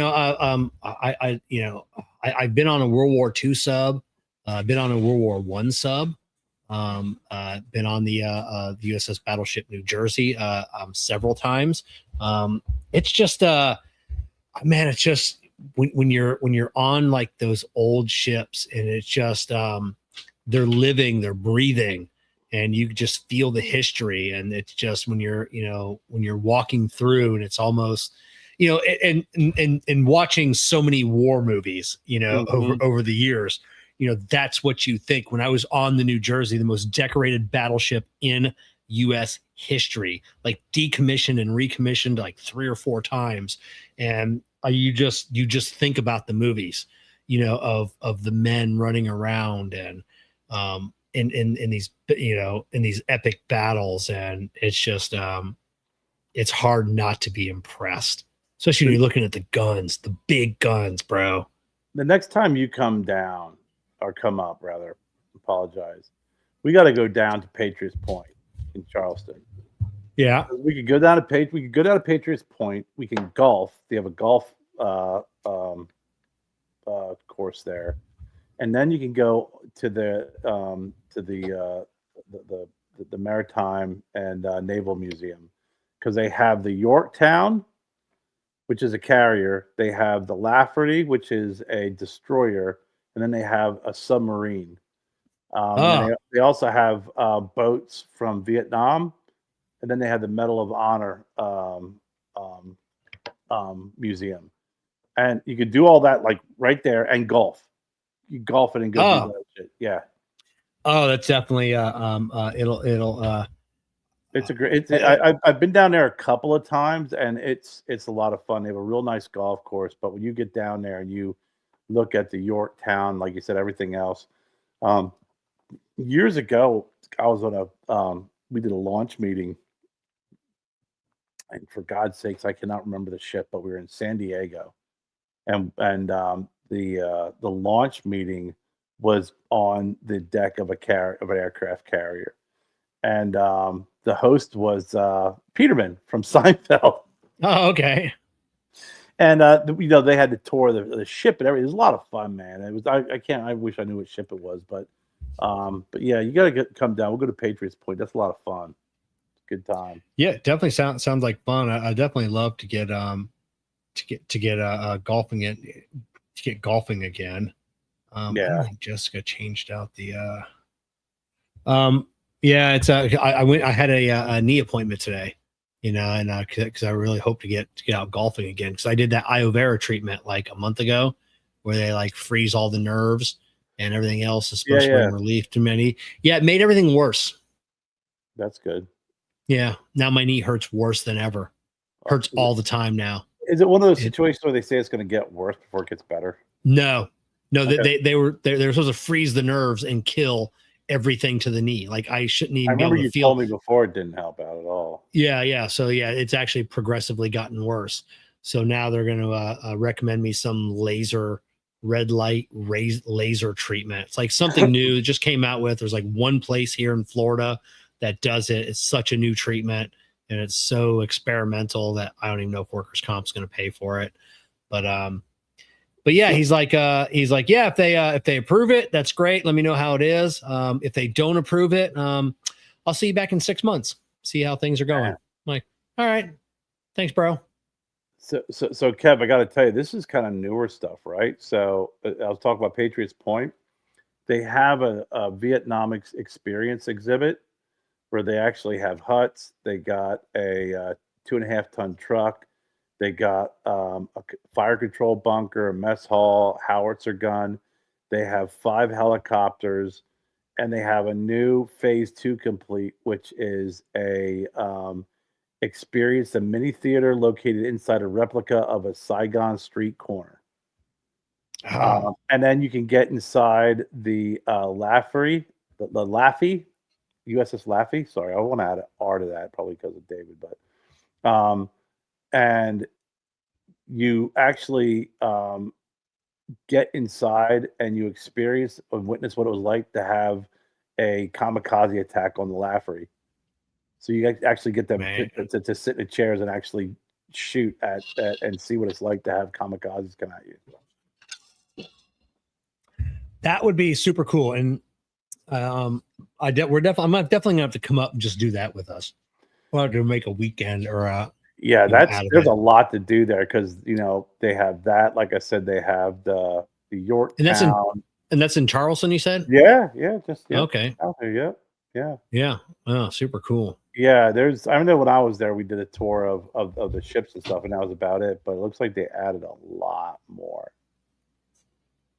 It's pretty cool stuff. I mean, it's I don't think we're going to want to do Sweat on the Ship where there's a workout series. I think we're good with working out on the deck. Yeah. We don't have to worry about that. But we'll take a look at some of the other stuff that we could do and have some fun. For sure. Yeah. All right. I think we'll leave it there for tonight. That's it. I want to thank everybody for coming on and hanging out for a couple of hours. It's good to hear Jessica's voice again. Yeah. And for sure. Real quick before we head off, I want to remind everybody that the time is closing. Donations for Joseph's trip to Africa, Ashes to Africa. He's leaving in January. We're going to be doing a live event where we're going to be selecting those who have donated. We got lots of gifts, lots of prizes, close to $10,000 in prizes. So go to I know www is inferred, but it's kind of the old man in me. VSRcigarfam.com. Click Ashes to Africa. We appreciate your donations. Joe's, we still got to hit his goal. Every dollar that we make over his goal, we're going to be donating back to the local pediatric oncology clinic. But fantastic prizes. I mean, we're going to probably have Jennifer on again next week, and we check out Stogie Road Jen on Instagram. She's posting lots of pictures of all the different prizes that are available. It's pretty cool stuff that we've had a lot of generous folks donate plenty of cigars, plenty of prizes, and God, there's some stuff in there that I may donate under an alias so I can get it. Yeah, I don't. Just think about. I don't think we're going to be on next week. Yeah, I'll be at the Lightning game. Oh, you'll be at the Lightning game. All right. I'll be at the Lightning game next week. Oh. Maybe we'll have to do Tuesday night. Yeah, because maybe we'll get Jessica on and I'll do like a pre-Thanksgiving show. No, that'd be good. Can talk bullies, yeah, pre-Thanksgiving show and Ashes to Africa. But yeah, it's gonna be a good opportunity for Joseph to go spend several weeks on the Serengeti. Cool. Right on. We'll see everybody. We'll probably see everybody next week. Maybe Tuesday or Wednesday. We'll try and figure it out. Yeah, and, we'll do a Thanksgiving and Ashes to Africa show. Unless my voodoo doll pins find its mark. Yeah, being at the game. That's it. I'll tell you all about the Lightning game. Awesome. So, Flyers game. Yeah. All right. We'll see everybody next week. See you.